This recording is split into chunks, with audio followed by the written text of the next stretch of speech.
name is Rahul. I am pursuing my bachelor's in sports and exercise science. So today I am gonna talking about hypertrophy.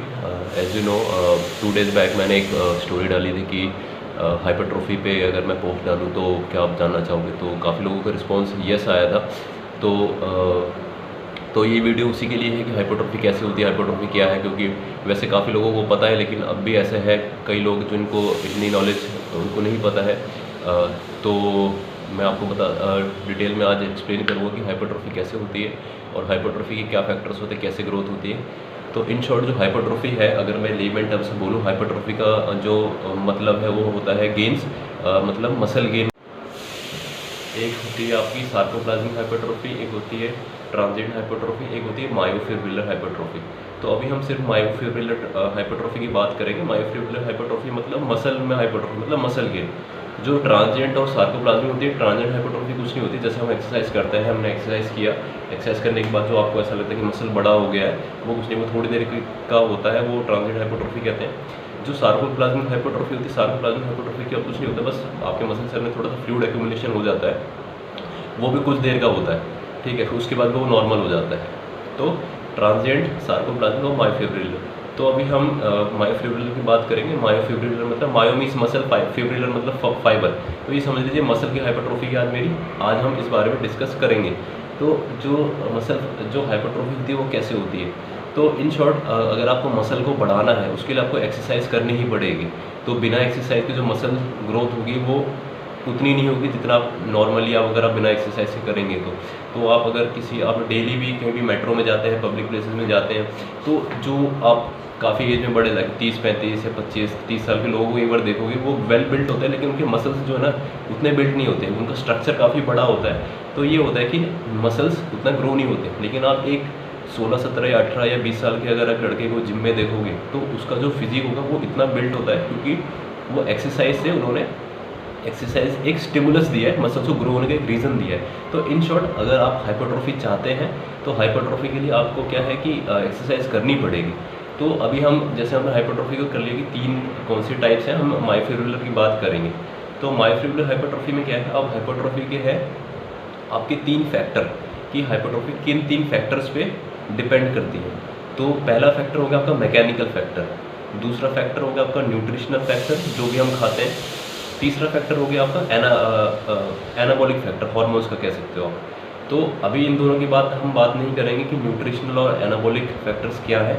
Nutrition जो factors है obviously वो है कि protein और amino acids, जो BCAA जिसे कहते हैं हम, ब्रांचेड अमाइनो एसिड।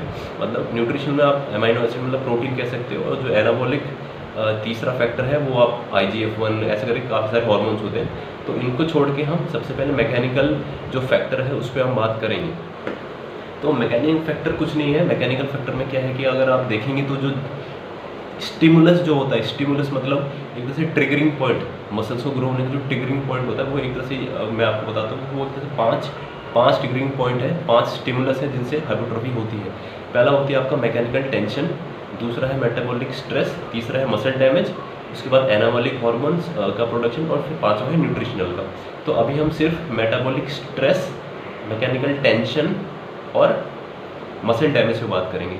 तो इन तीनों में सबसे ज़्यादा जो as per the research, as per the literature, जो सबसे ज़्यादा तीनों में से जो सबसे ज़्यादा इंपॉर्टेंट फैक्टर है वो आपका है मैकेनिकल टेंशन। तो मसल्स पे जब आपका टेंशन पड़ेगा, ज़्यादा टेंशन होगा तो आपका मसल ग्रो होगा, ठीक है। तो मसल्स पे टेंशन और स्ट्रेस देना ज़रूरी है। ये वो वाली टेंशन नहीं है जो हम दिन भर में हमें ऑफिस की थकान, ये टेंशन वो टेंशन की बात नहीं है। मैकेनिकल टेंशन कुछ नहीं है, टेंशन है फोर्स। टेंशन क्या होता है, एक पुलिंग फोर्स होता है। अगर आपने बेसिक्स अपने फिजिक्स में पढ़ा होगा, टेंशन, टॉर्सन और क्या बोलते हैं, शियर फोर्स, शियर, तो ये होता है टेंशन। तो अगर आप ये देखा, ये पेन है, तो इसको अगर मैं नीचे से ये क्या है कि अब इसको अगर मैं छोड़ दूंगा तो ये नीचे गिर जाएगा। तो जो ग्रेविटी है वो ग्रेविटेशनल फोर्स लग रही है, जो ग्रेविटी आपकी 10 न्यूटन की, जो 9.8 न्यूटन या 10 न्यूटन की फोर्स लगती है, तो नीचे तो एक फोर्स है ही। लेकिन अब क्या है कि इसको मैं अगर ऊपर से भी स्ट्रेच करूँ, नीचे ग्रेविटेशन भी लग रही है, तो एक फोर्स ऊपर खींच रहा है, एक फोर्स उसको नीचे खींच रहा है, तो ये पुलिंग फोर्स हो गया। तो ये होता है टेंशन, तो इसको बोलते हैं टेंशन। तो tension is nothing but a pulling force, ठीक है। तो अब मैकेनिकल एक्सरसाइज में आते हैं, जो सबसे मसल डैमेज, मैकेनिकल टेंशन और मेटाबॉलिक स्ट्रेस में ये सबसे ज़्यादा 3 इंपॉर्टेंट फैक्टर होते हैं मसल्स को इंक्रीज़ करने में। इन तीनों में सबसे ज़्यादा जो महत्वपूर्ण या इंपॉर्टेंट फैक्टर आप कह सकते हैं वो होता है मैकेनिकल टेंशन। ठीक है, जो टेंशन का मतलब मैंने आपको समझा दिया, tension is nothing but a pulling force. तो मसल्स में भी क्या होता है, अगर हम एक्सरसाइज करें बारबल कल या फिर डंबल कल कुछ भी कर रहे हैं, तो अगर आप ढीला छोड़ देंगे, हाथ में ग्रिप अगर लूज कर देंगे तो वो नीचे जाएगा ग्रेविटी में से, लेकिन आप उसको पुल करके ऊपर ला रहे हैं। ठीक है, तो एक एग्जाम्पल मैंने आपको ये दिया है। तो अब ये 3 चीज़ें होगी। अब बात करते हैं सबसे पहले जो 2 लीस्ट इंपॉर्टेंट, मतलब 2 कम इंपॉर्टेंट कह सकते हैं, इतना मैं ये नहीं कह रहा कि वो इंपॉर्टेंट नहीं है, वो भी इंपॉर्टेंट है। तो अब बात करते हैं कि मैकेनिकल स्ट्रेस की हम बात करते हैं। तो मैकेनिकल स्ट्रेस जो है ना, स्ट्रेस क्या होता है कि मसल पे कब पड़ता है, जब हम हायर रेपिटेशन की तरफ मूव करते हैं। हायर रेपिटेशन की मतलब, अब जैसे मैंने एक्सरसाइज करी, कोई बारबल कर्ल किया, मैंने 5 रेपिटेशन की, लेकिन मैंने 15 रेपिटेशन अगर किए तो मैं हायर रेपिटेशन की तरफ मूव हुआ। तो उससे क्या होता है ना, मसल्स पे ज़्यादा स्ट्रेस, उसको बोलते हैं मेटाबॉलिक स्ट्रेस। ठीक है, वो मेटाबॉलिक स्ट्रेस क्या होता है, मेटाबॉलिक मतलब कुछ नहीं होता कि मेटाबोलाइट्स जो होते हैं ना, वो जो पर्टिकुलर मसल जिस पे हम जिसकी एक्सरसाइज कर रहे हैं, वहाँ पे मेटाबोलाइट्स जाके इकट्ठा हो जाते हैं। तो मेटाबोलाइट्स कुछ नहीं है, अब मैं वो आपको समझाऊंगा नहीं क्योंकि वो टॉपिक है नहीं इस मेन वीडियो का। तो मेटाबोलाइट्स कुछ नहीं होता आपके, क्या बोलते हैं, inorganic phosphate, create H+ ions, और ऐसे 1-2 मुझे याद नहीं आ रहा, लेकिन जो आपका मेन है लैक्टेट और H+ आयंस और इनऑर्गेनिक फॉस्फेट। तो मेटाबोलाइट्स इकट्ठे हो जाते हैं जब हम हायर रेपिटेशन की तरफ मूव करते हैं। फॉर एग्जांपल अगर आप 50 रेपिटेशन करेंगे, तो एक एग्जांपल मैं दे रहा हूँ, तो उससे क्या है कि आपका जो मेटाबॉलिक स्ट्रेस है ना, वो ज़्यादा बढ़ जाएगा। ठीक है, तो वो एक ग्रोथ फैक्टर है मसल्स को इंक्रीज करने का। तो अब मेटाबॉलिक स्ट्रेस यही होता है कि आप हायर रेपिटेशन की तरफ जाते हैं, वो तो एक तरीके से मेटाबॉलिक स्ट्रेस आप बढ़ा सकते हैं। दूसरा ये है कि जैसे आपने BFR सुना होगा, आप यहाँ पे करके एक कफ बैंड बांध लेते हैं, आपने देखा होगा वीडियोस में या फिर कहीं इंस्टाग्राम वगैरह पे, यहाँ पे कफ बांध के टाइट से एक बैंड बांध लेते हैं और यहाँ पे भी बांध लेते हैं। तो उसके बाद फिर एक्सरसाइज किया जाता है। तो ब्लड फ्लो रेस्ट्रिक्शन, उसको BFR बोला जाता है, ब्लड फ्लो रेस्ट्रिक्शन। तो उसमें कुछ नहीं होता, बस वो बैंड होता है, उसको आप यहाँ पे बांध लेते हैं, टाइट कर लेते हैं और फिर उसका फिर एक्सरसाइज करते हैं। तो वो भी एक तरीका है जो एज पर द रिसर्च इसमें पाया गया है कि जो BFR है वो भी एक पोटेंशियल आप कह सकते हैं कि वो मसल गेन आपका कर सकता है, क्योंकि उससे मेटाबॉलिक जो स्ट्रेस है ना वो आपका बढ़ जाता है। तो मेटाबॉलिक स्ट्रेस करने के एक तो हो गया, एक तो हाई रेपिटेशन की तरफ, एक आपका BFR हो गया। एक आपने ये सुना होगा कि ड्रॉप सेट कई लोग करते हैं। ड्रॉप सेट कुछ नहीं है, जैसे फॉर एग्जांपल आपने लास्ट सेट आप कर रहे हैं, ठीक है, तो लास्ट सेट कर लिया, आपको लग रहा है कि आपके पास अभी एनर्जी और बची है, तो आपने लोड थोड़ा सा कम किया, आपने वेट थोड़ा सा कम किया। फॉर एग्जांपल आप 20 किलो उठा रहे थे, अब 20 किलो की जगह आपने 15 किलो उठा लिया, फिर उसके बाद फिर दोबारा एक्सरसाइज करने लगे। फिर उसके बाद क्या है कि फिर उसके बाद 15 किलो से हटा के फिर आप 10 किलो पे आ गए। ठीक है, तो 10 किलो पे आ गए, फिर उसके बाद आप, तो ऐसे होता है 3-4 सेट या 2-3 सेट आपने ड्रॉप सेट लगा दिया। मतलब ड्रॉप मतलब अपने वेट्स को ड्रॉप करते हुए आप एक्सरसाइज करते जा रहे हैं, तो वो ड्रॉप सेट। तो वो भी एक तरह से आपको मेटाबॉलिक जो स्ट्रेस होता है वो बढ़ा देता है। तो ये होता है, और ड्रॉप सेट हो गया। और दूसरा ये है कि आप जब क्लोज टू फेलियर ट्रेन करते हैं, ठीक है, अब जैसे फॉर एग्जांपल मेरे पास ये डंबल है, आप ये समझ लो, इसका वजन है 10 किलो, लेकिन मैंने सिर्फ 5 किलो ही उठाए, क्योंकि हाँ मेरे कोच ने या किसी ने बोल दिया कि मैंने 5 उठा लिए, लेकिन मैंने उसको फिर रख दिया। ठीक है, लेकिन आपकी क्षमता जो है, आपको पता है कि मैं 5 नहीं, मैं इसके 15 उठा सकता हूँ, तो आप क्लोज टू फेलियर तो गई नहीं। मतलब आपको पता है फॉर एग्जांपल कि मैंने 5 उठाए, मैं 10 और कर सकता हूँ। ठीक है, तो आपको वो जो 10 और कर सकते हो ना, तो उस पॉइंट तक आपको आना पड़ेगा। ठीक है, तो ऐसा नहीं है कि हाँ मेरे कोच ने बोला 10 रेपिटेशन करो, तो मैंने 10 कर दिया और मैंने छोड़ दिया। ठीक है, वो नहीं होना चाहिए। 10 आपके कोच ने बोले 10 करो, लेकिन उसके हिसाब से एप्रोप्रिएट आप लोड भी उठाओ। ये नहीं कोच ने बोला 10 किलो वजन उठाना है और 10 रेपिटेशन कर रहे हैं, तो आप 1 किलो या 2 किलो या डंबल से आप एक्सरसाइज करे जा रहे हैं, हाँ 10 पे छोड़ दिया, लेकिन आपको पता है कि मैं और 10 निकाल सकता था। समझ रहे हैं? तो ये होता है, क्लोज टू फेलियर की तरफ ट्रेन हमें करना चाहिए। जो इस पर रिसर्च ये बताया गया है कि हमें जैसे यहाँ से ओके, सो मैं ये कह रहा था कि जैसे आप यहाँ से आप रेपिटेशन शुरू किया, आपको पता है यहाँ पे मेरा मैक्सिमम है, तो क्लोज टू फेलियर की तरफ आपको हमेशा जाना चाहिए।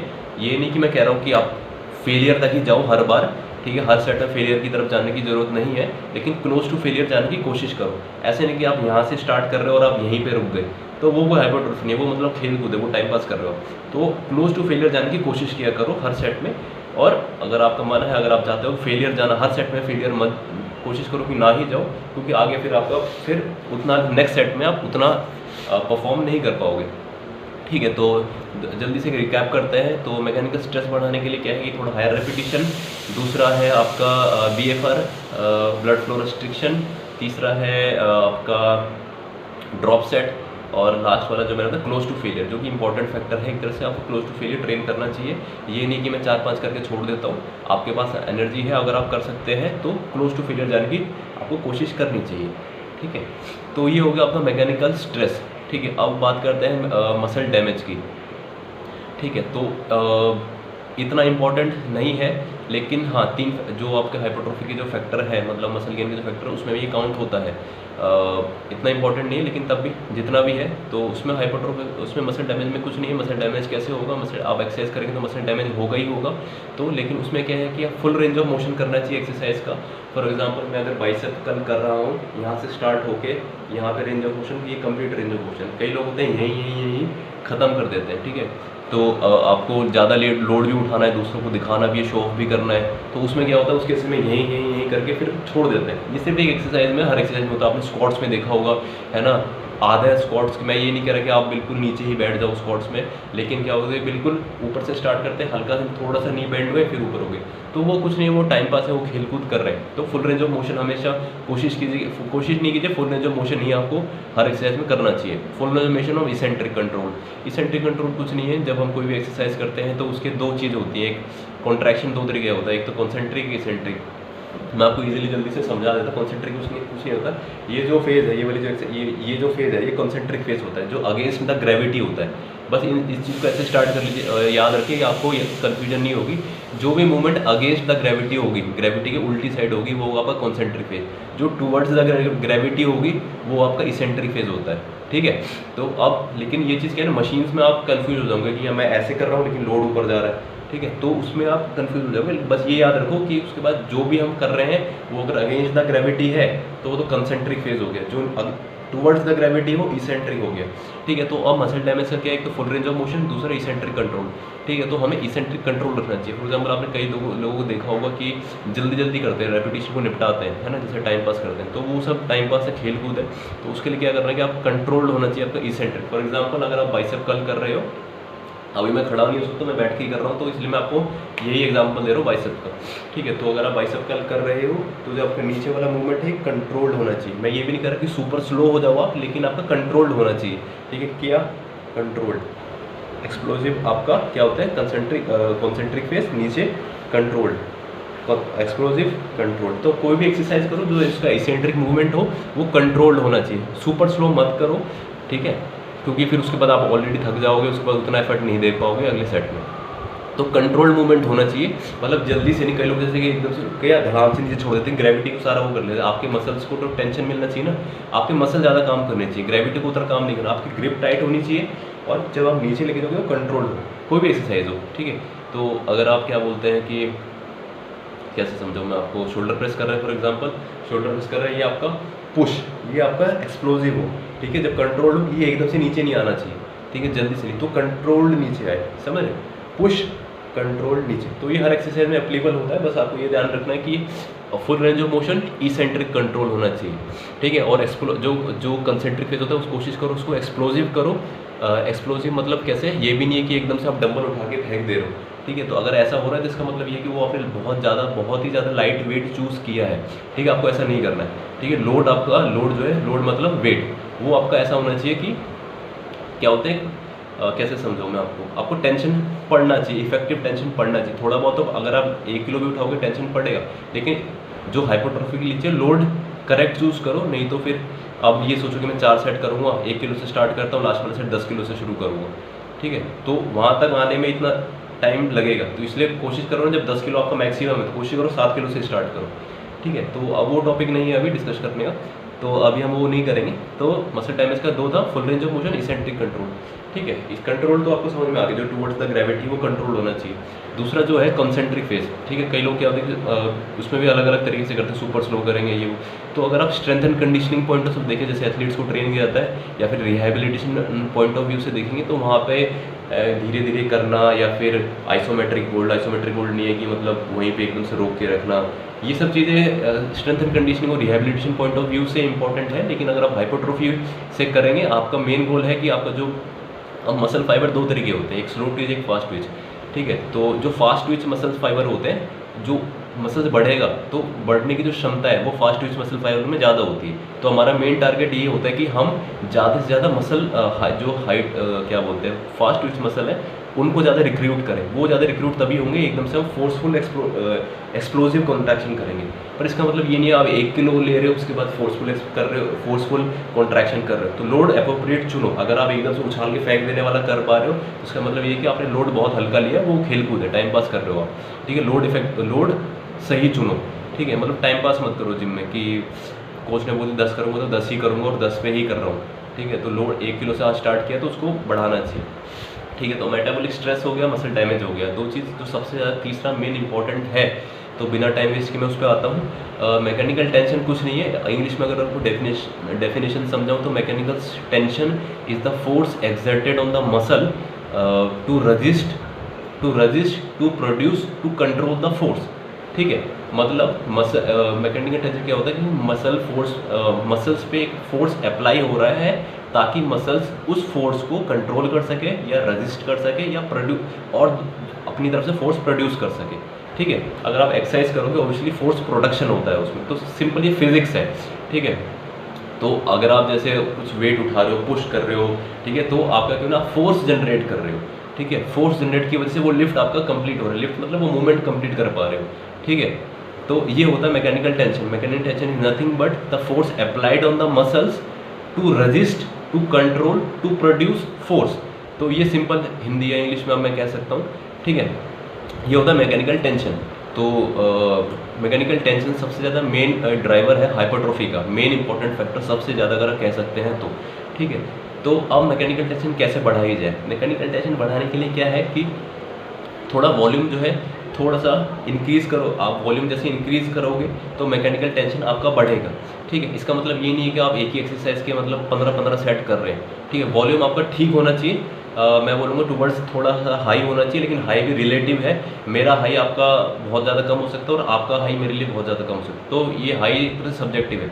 तो वो आपका कोच और आप डिसाइड करोगे कि आपको कैसे कहाँ पे प्रोग्रेस करना है। मैं बोलूँगा टूवर्ड्स द हाई आपका वॉल्यूम होना चाहिए, लेकिन वो आपका कोच आपको बेहतर बताएगा कि आपकी क्या कंडीशन है फिलहाल, ठीक है। तो मैकेनिकल टेंशन की यही है कि आपका जो वॉल्यूम है थोड़ा सा ज़्यादा की तरफ हो।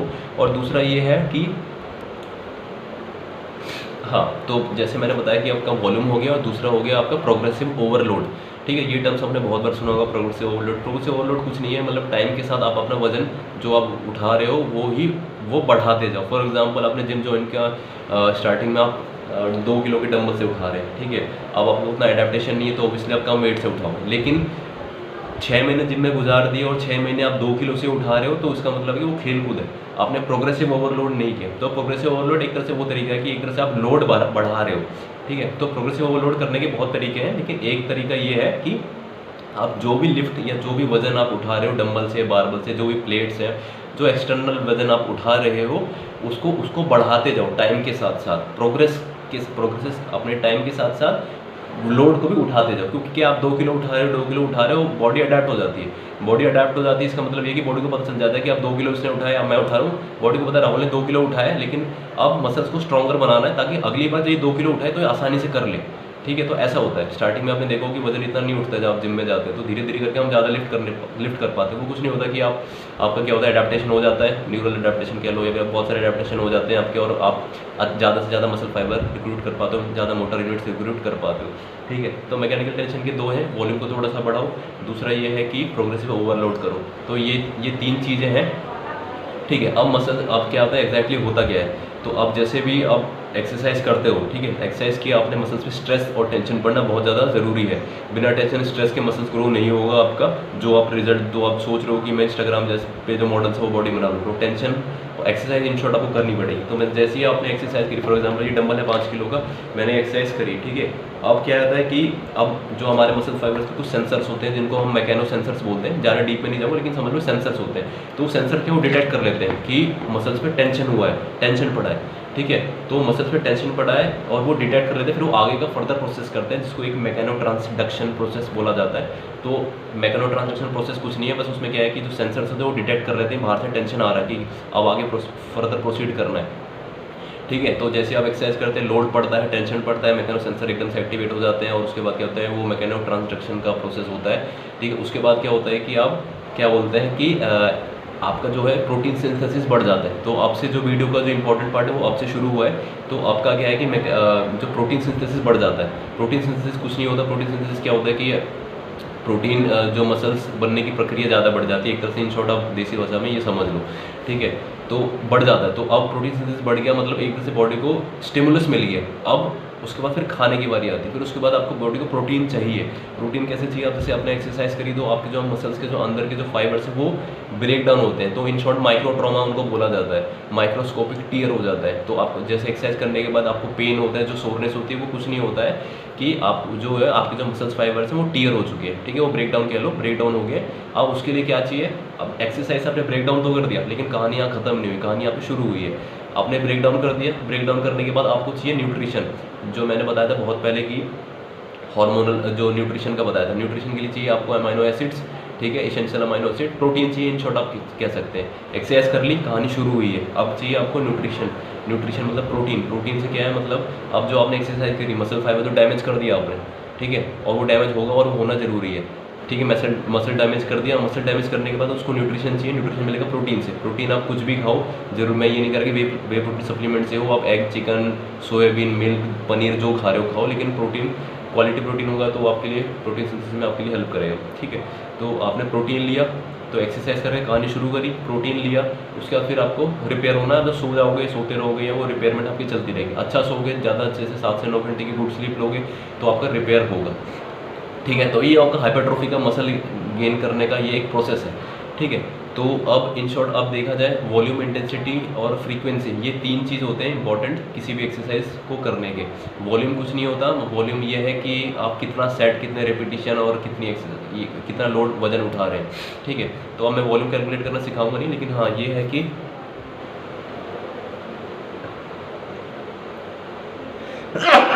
हाँ, तो अब उसमें क्या है वॉल्यूम। तो अब एज पर द रिसर्च ये पाया गया है कि आप कोई भी मसल की आप एक्सरसाइज कर रहे हो तो जो वीकली है, वीक में अगर आप 3 दिन एक्सरसाइज कर रहे हो, 2 दिन एक्सरसाइज कर रहे हो, 4 दिन एक्सरसाइज कर रहे हो, तो कम से कम 9 से 10 सेट होने चाहिए। 10 सेट या 10 सेट से ज़्यादा हो एक मसल के पूरी वीक में। फॉर एग्जाम्पल, मैं पूरे हफ्ते एक्सरसाइज कर रहा हूँ, तो मैं अगर बाइसेप्स ट्रेन कर रहा हूँ या मैं ट्राइसेप्स ट्रेन कर रहा हूँ, तो पूरे हफ्ते में एटलीस्ट 10 सेट होने चाहिए मेरे बाइसेप्स के या ट्राइसेप्स के, या इससे ज़्यादा भी हो। अब जो बड़ा मसल है, अब लेग्स है, थाइज है, ग्लूट्स है, ये बड़े मसल है तो इनको ज़्यादा वो चाहिए। लेकिन जो एक बेसिक रेफरेंस पॉइंट आप कह सकते हो 10 सेट या 10 सेट से ज़्यादा। ठीक है।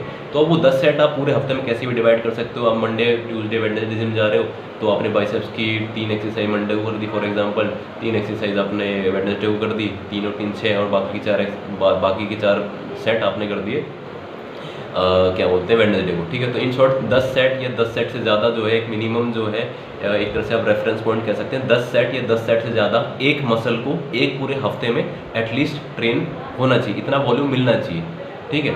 वॉल्यूम हो गया। इंटेंसिटी, फ्रीक्वेंसी पे आते हैं। फ्रीक्वेंसी कुछ नहीं होता कि आप एक्सरसाइज हफ्ते में कितनी बार कर रहे हैं। मैं 4 बार जिम जा रहा हूँ, मैं ट्रेन कर रहा हूँ, ठीक है, तो और मैं 4 बार में से 4 बार जिम जा रहा हूँ, टोटल 4 बार में से 2 दिन मैं लोअर बॉडी कर रहा हूँ और 2 दिन अपर बॉडी कर रहा हूँ, तो मेरी जो लोअर बॉडी की फ्रीक्वेंसी होगी 2 बार, और 2 बार अपर बॉडी कर रहा हूँ 2 बार। तो जितनी बार आप एक्सरसाइज कर रहे हो, ठीक है, उस मसल की, अब तरह से वो कह सकते हो वो आपकी फ्रीक्वेंसी है।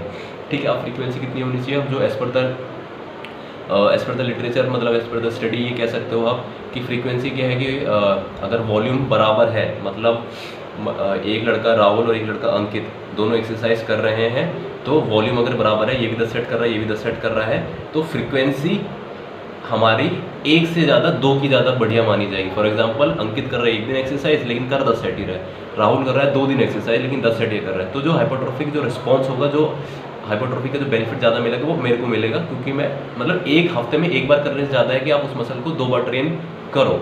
ठीक है। तो ये होता है फ्रीक्वेंसी, 2 बार ट्रेन करो उस मसल को। वॉल्यूम आपको बता दिए 10 सेट या कम, 10 सेट से थोड़ा ज़्यादा आप जा सकते हैं। बड़ा मसल तो 10 सेट से ज़्यादा वॉल्यूम जाएगा थोड़ा।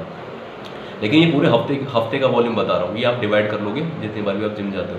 तो आपका फ्रीक्वेंसी हो गया, वॉल्यूम होगा। अब इंटेंसिटी क्या है? इंटेंसिटी में काफ़ी सारा ये है कि अगर आप ट्रेडिशनल हाइपरट्रॉफी देखें, मतलब पहले की अगर रिसर्च देखें तो उसमें ये था कि 6 to 12 रेपिटेशन तक करो, और क्या बोलते हैं कि 65% 1 RM से लेकर आप 85% 1 RM तक करो, ठीक है। तो लेकिन अभी जो एज पर द रिसर्च है वो क्लियर ये बताती है कि अगर आप 30% 1 RM या 30% से ज़्यादा भी करते हैं तो वो भी इनफ है, क्या कहते हैं कि हाइपरट्रॉफी के लिए। RM कुछ नहीं है, रेपिटेशन मैक्स। फॉर एग्जांपल अगर मैं ये डंबल उठा रहा हूँ और मैं ये ऐसा वेट है कि सिर्फ मैं इससे एक ही रेपिटेशन कर पा रहा हूँ, दूसरा रेपिटेशन मैं कर ही नहीं पाती, दूसरा रेपिटेशन फेल हो गया, ठीक है। तो मैं एक कर पाया तो वो मेरा 1 रेपिटेशन मैक्स हो गया, तो मतलब मेरा 5 किलो जो है वो एक ही रेपिटेशन निकल सकता है।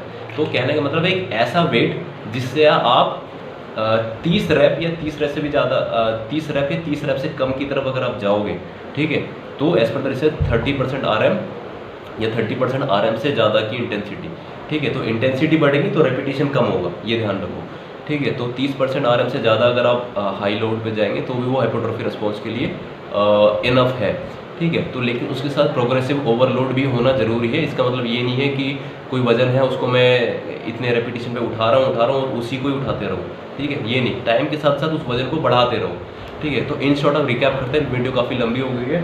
जो मेन फैक्टर्स हैं एक्सरसाइज में जो है मैकेनिकल फैक्टर, न्यूट्रिशनल फैक्टर और हार्मोनल फैक्टर, ठीक है। न्यूट्रिशन हार्मोनल की बात नहीं करेंगे, यहाँ पे मैकेनिकल फैक्टर की बात करें। मैकेनिकल फैक्टर में आप जो मेन जो आपके आगे है, ये आपके आगे mechanical tension, metabolic stress, muscle damage, तो इन दोनों की बात हम नहीं करेंगे, कर सकते हैं लेकिन अभी नहीं। मैकेनिकल स्ट्रेस सबसे ज़्यादा इंपॉर्टेंट है, मैकेनिकल टेंशन ज़्यादा इंपॉर्टेंट। मैकेनिकल टेंशन आपको आएगा जब आप मैकेनिकल टेंशन आएगा जब वॉल्यूम आप थोड़ा सा बढ़ाएंगे, और उसके बाद क्या बोलते हैं तो और उसके बाद आप प्रोग्रेसिव ओवरलोड की तरफ जाएंगे, ठीक है। मैकेनिकल टेंशन बढ़ाने के ये ज़्यादा सही तरीके हैं, और कोशिश करो कि क्लोज टू फेलियर जाओ हर एक्सरसाइज में, कोशिश करो और क्लोज टू फेलियर। और इन केस अगर आप बहुत कुछ कर चुके हैं, नहीं हो रहा है, लेकिन फिर आपको फिर हिट एंड ट्रायल करना पड़ेगा। BFR लगाओ, ब्लड फ्लो रेस्ट्रिक्शन करो, हाई रेपिटेशन में काम नहीं हो रहा है तो ग्रोथ नहीं हो रही तो स्लो रेपिटेशन में करो, स्लो रेपिटेशन पे नहीं हो रहा तो हाई रेपिटेशन करो। लेकिन ये सब सही है आपका, तब भी नहीं हो रहा तो देखो कि आपकी स्लीप और न्यूट्रिशन कैसा है। आप सो 4 घंटे रहे हो, 5 घंटे रहे हो, रात भर व्हाट्सएप चला रहे हो, ठीक है, फिर कुछ नहीं होने वाला है, ना तो आपको फैट लॉस होगा ना आपको मसल गेन होगा। तो स्लीप बहुत ज़्यादा इंपॉर्टेंट है, स्लीप और न्यूट्रिशन खाना। एक्सरसाइज करके आपने कहानी सिर्फ शुरू करी, आपने मसल डैमेज तो कर दिया, लेकिन वो रिपेयर कैसे होगा? रिपेयर प्रोटीन से होगा, है ना। अब बर्गर बाहर का पेल रहे हो ये सब, है ना, उनसे तो रिपेयर होने नहीं वाला, ठीक है। रिपेयर करने के लिए चाहिए आपको प्रोटीन, क्वालिटी प्रोटीन चाहिए, ठीक है। अब वो खाने से करो, आप कैसे भी करो, वो आपके ऊपर है, ठीक है। कहानी स्टार्ट करी एक्सरसाइज से, मसल डैमेज कर दिया, ठीक है, मसल डैमेज हो गया, जो भी ये सब हो गया, ठीक है। उसके बाद आपका फिर खाना आपने एक्सरसाइज से कर दिया, मसल डैमेज, फिर एक्सरसाइज आया, प्रोटीन को प्रोटीन दिया आपने, ठीक है, प्रोटीन सिंथेसिस बढ़ा, उसके बाद आप सो गए, अच्छा नींद सो रहे हो, और ये 3 चीज़ें, और ये आप सालों से कर रहे हो। ये नहीं कि 4 दिन जिम गए और बन गया मसल, है ना, ऐसा नहीं होता। 4 दिन की चांदनी, मतलब 4 दिन में जादू नहीं होता है, ठीक है। तो एक चीज़ मैं पॉइंट भूल गया जो मुझे शुरू में कवर करना चाहिए था। जो मसल हाइपरट्रॉफी होती है वो 2 चीज़ से होती है, एक तो एम्प्टोर पाथवे होता है, एक होता है सैटेलाइट प्रोलिफरेशन कहते हैं उसको। सैटेलाइट प्रोलिफरेशन कुछ नहीं है, रैपिडली सेल्स का जो इंक्रीमेंट हो जाता है वो होता है ना। तो सैटेलाइट सेल्स रैपिडली इंक्रीज होते हैं। तो सैटेलाइट सेल कुछ नहीं होता, जो मसल सेल होता है ना, जो मसल्स होते हैं इसके अंदर सेल होते हैं, मसल फाइबर कह लो। मसल फाइबर से जो पहले की प्रक्रिया होती है ना, वो होती है सैटेलाइट सेल। तो सैटेलाइट सेल ही मसल फाइबर बन जाता है, ये समझ लो आप। तो वो जब हम एक्सरसाइज करते हैं ना, सैटेलाइट सेल एकदम से एक्टिवेट हो जाते हैं। सैटेलाइट सेल एक्टिवेट हुए, आपके सैटेलाइट सेल जैसे एक्टिवेट हुए, वो मायोब्लास्टिक सेल होते हैं, मायो मीन्स मसल, ठीक है। मायोब्लास्टिक सेल्स में एकदम से बन जाते हैं, वो राइज हो जाते हैं, मतलब, ठीक है। मतलब जब वो एक्सरसाइज करेंगे, टेंशन पड़ेगा, एक्सरसाइज से स्ट्रेस पड़ेगा, तो satellite cells give rise to myoblastic cells. Myoblastic cells क्या होती है? और मायोब्लास्टिक सेल्स बहुत सारे बन गए, ठीक है। और मायोब्लास्टिक सेल्स क्या होती है? या तो जो पहले से जो मसल फाइबर है जो ऑलरेडी एग्जिस्ट करता है उसके साथ जुड़ जाएंगे, ठीक है। उसके साथ अगर वो पहले से जुड़ गए तो उसको कहेंगे हाइपरट्रोफी, ठीक है। लेकिन मायोब्लास्टिक सेल्स वो है, क्या बोलते हैं, बहुत सारे बन गए आपस में एक साथ जुड़ गए, ठीक है, तो वो होता हाइपरलेप्सिया। तो उसके बारे में हम बात नहीं करेंगे, तो हाइपरट्रोफी की बात करेंगे। एक्सरसाइज करिए, टेंशन पड़ा, स्ट्रेस पड़ा, ठीक है, सेंसर ने डिटेक्ट किया, मैग्नो ट्रांजैक्शन हुआ, प्रोटीन सिंथेसिस बढ़ा, ये सब हुआ, फिर उसके बाद सैटेलाइट सेल एकदम इसी इन सब प्रोसेस में सैटेलाइट सेल एकदम से एक्टिवेट होकर क्योंकि सैटेलाइट सेल तभी एक्टिवेट होता है जब एकदम से मसल स्ट्रेच होता है, ठीक है। बाहर से स्टिमुलस आपने दिया ना, तो वो हो गया। उसके बाद फिर क्या हुआ कि आपका सैटेलाइट सेल प्रोलिफरेशन, मतलब सैटेलाइट सेल एक्टिवेट हो गया, फिर न्यू सैटेलाइट सेल मायोब्लास्टिक सेल्स बन जाएगा, एकदम से ही समझ लो, रिलीज करेगा, राइज करेगा, समझ लो। वो मायोब्लास्टिक सेल्स क्या है कि जो पहले से एग्जिस्टिंग मसल फाइबर आपका है उसके साथ जुड़ जाएगा, ठीक है। हाइपोट्रोफी कुछ नहीं है, हाइपोट्रोफी क्या है, जो मसल सेल है, मसल फाइबर है, उसको वो डायमीटर में उसकी चौड़ाई बढ़ गई है, ठीक है, मसल फाइबर बड़ा हो गया, ये होता है हाइपरट्रोफी, ठीक है। मसल फाइबर आपका डायमीटर में चौड़ा हो गया, ये होता है हाइपरट्रोफी, ठीक है। तो सैटेलाइट सेल मायोब्लास्टिक सेल में आया, मायोब्लास्टिक सेल्स पहले के मसल फाइबर के साथ जुड़ गया, मसल सेल बड़ा हो गया, ये होता है हाइपरट्रोफी इन शॉर्ट। तो यही है, और उसके बाद बाकी करते हैं बाद में। Thank you for watching.